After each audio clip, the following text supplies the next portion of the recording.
નમસ્કાર મિત્રો, જય શ્રી કૃષ્ણ. સ્વાગત છે ફરી એક વખત આપનું આપણી યુટ્યુબ ચેનલ ભક્તિ કીર્તન સંગ્રહમાં.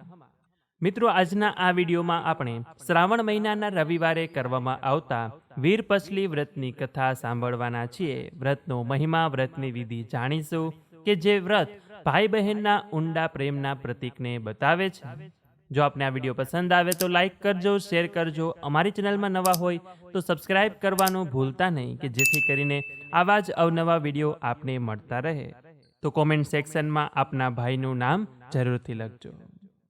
મિત્રો, કારતક મહિનામાં આવતા ભાઈબીજના તહેવારની જેમ જ શ્રાવણ મહિનામાં રક્ષાબંધન અને વીરપસલીનું વ્રત આવે છે કે જે પણ ભાઈ બહેનના પ્રેમના પ્રતીકને બતાવે છે. વીરપસલી વ્રતની જો વાત કરીએ તો આ વ્રત બહેન પોતાના ભાઈની સલામતી, તેની રક્ષા અર્થે કરે છે. વીરપસલીનો દોરો બાંધે છે અને કહેવાય છે કે જે બહેન આ વ્રત કરે છે તેના ભાઈને સારું આરોગ્ય અને સૌભાગ્ય મળે છે.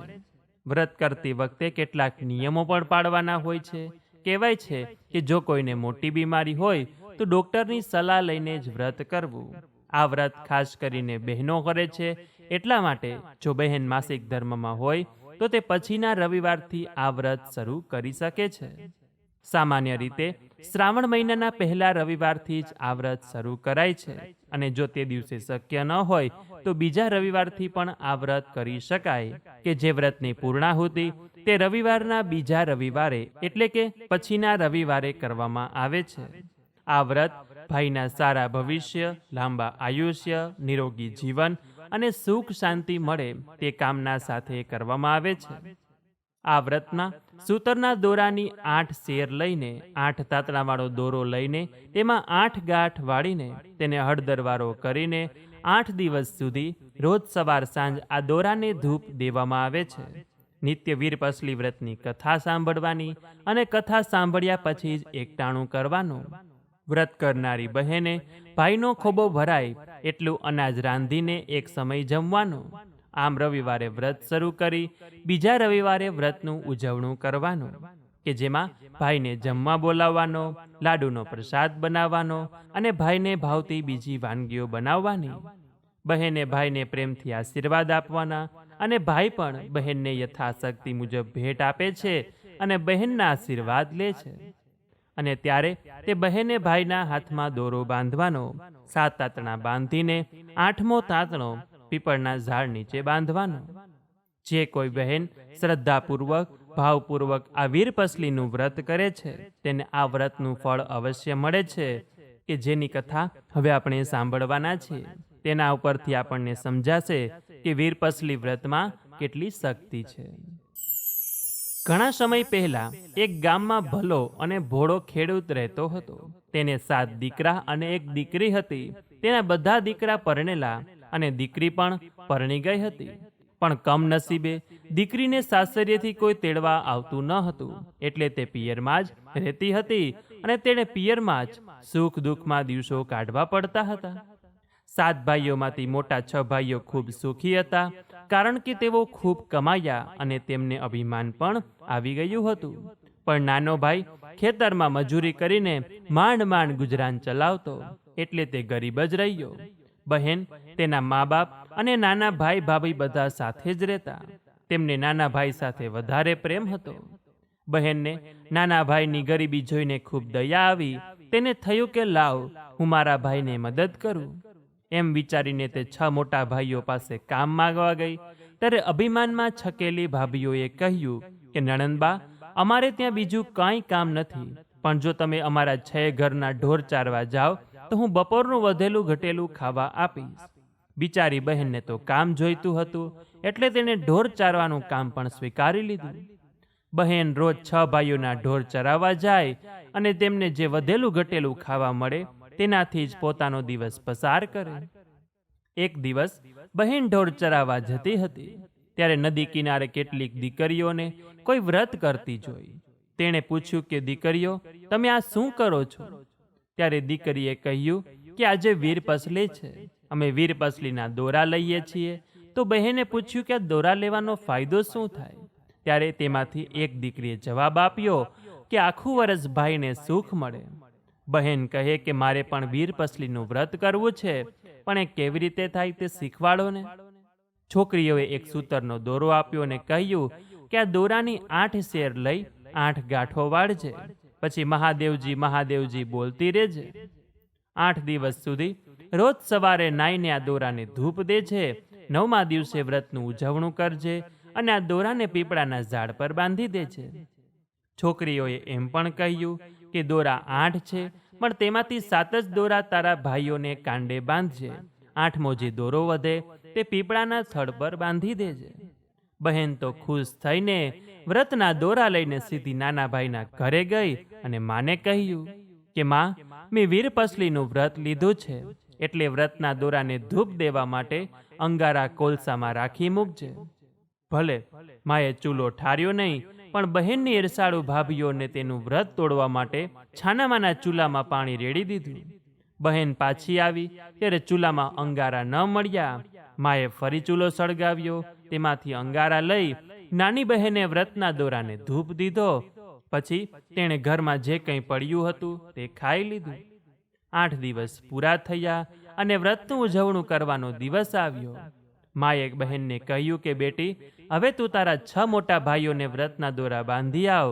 જો તેઓ પ્રેમથી બોલાવે તો જમજે. બહેને 6 ભાઈઓને વ્રતના દોરા બાંધ્યા, પણ કોઈ કંઈ બોલ્યું નહીં. જમાડવાની વાત તો દૂર રહી, બહેન તો 6 ભાઈઓ પાસેથી દુઃખી થઈને નાના ભાઈને દોરો બાંધવા ખેતર દોડી ગઈ. ભાઈ વીરપસલી, એમ કહી તેણે ભાઈના જમણા હાથના કાંડે દોરો બાંધી દીધો અને આશીર્વાદ આપ્યા.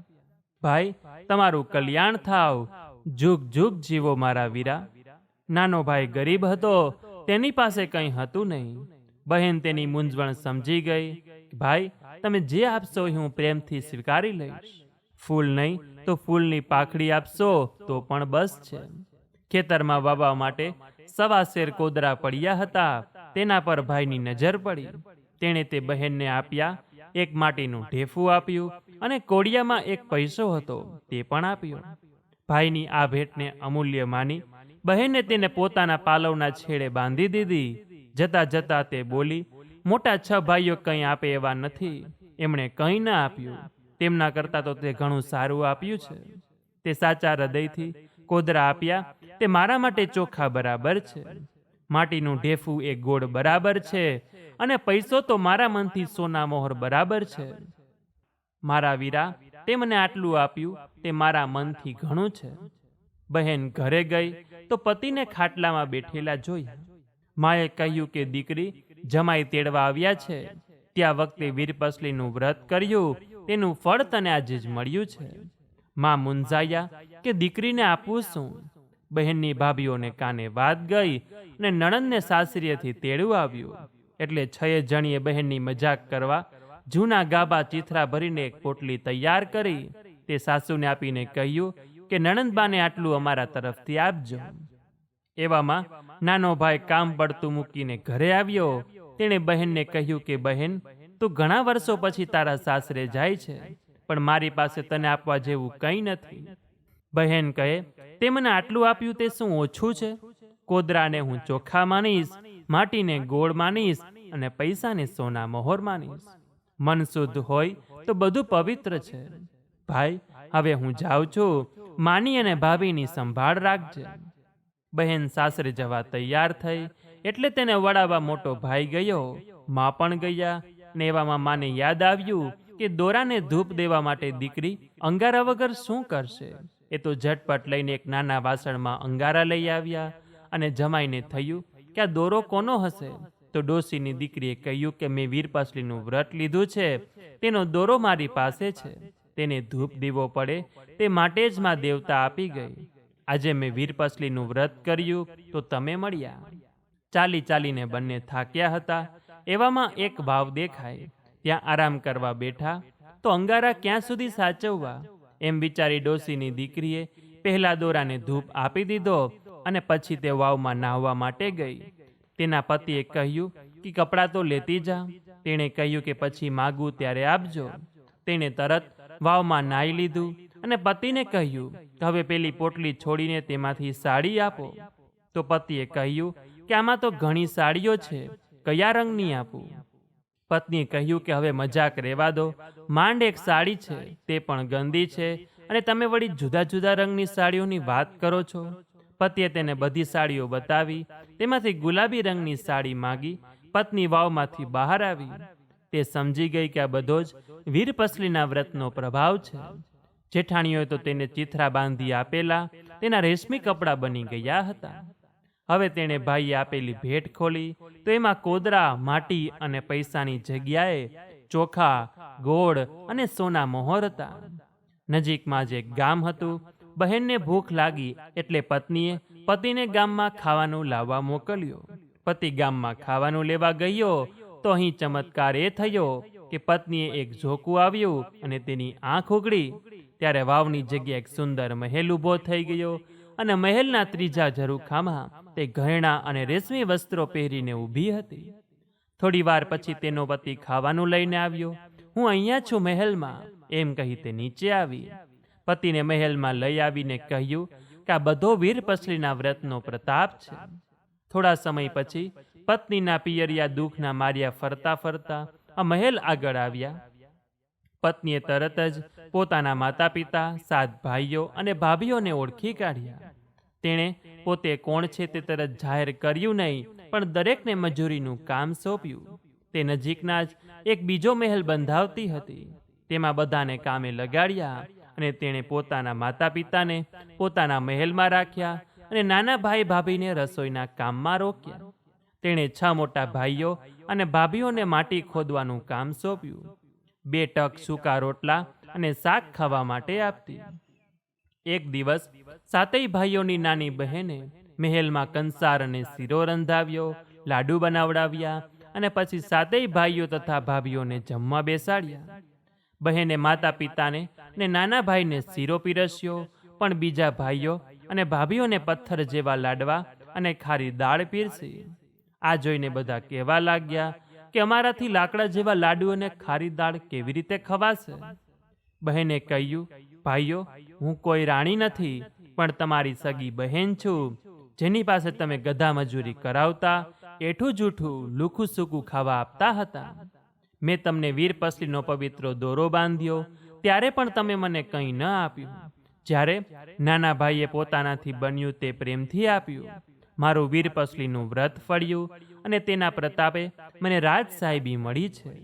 ભાઈઓ, જો તમારે સુખી થવું હોય તો કોઈ દિવસ બહેનના મનને દુખાવશો નહીં. રક્ષાબંધનના દિવસે તેને પ્રેમથી બોલાવી જમાડી જે બને તે આપશો તો હંમેશા સુખી રહેશો. બધાને પોતાની ભૂલ સમજાય. તેમણે બહેનની માફી માગી. ભલી બહેન મોટું મન રાખીને બધાને મહેલમાં રાખ્યા અને આમ વીરપસલી વ્રતના પ્રતાપે આખું કુટુંબ સુખી થયું. કહેવાય છે કે જે બહેનો વીરપસલીનું વ્રત સારી રીતે કરે છે, રક્ષાબંધનમાં રાખડી બાંધે, તેની અને તેના ભાઈની બધી ઈચ્છાઓ પૂરી થાય છે, સુખ સમૃદ્ધિ મળે છે. વીરપસલી વ્રતની કથા વાંચનાર, સાંભળનાર, આ વિડીયો જોનાર, સાંભળનાર સૌને ફળજો, સૌના ભાઈની રક્ષા કરજો. તો મિત્રો, આ રીતે વીરપસલી વ્રતની કથા છે કે જે આપણે સૌ લોકોએ સાંભળી. આશા છે કે આપ સૌ લોકોએ પણ મારી સાથે સાંભળી હશે.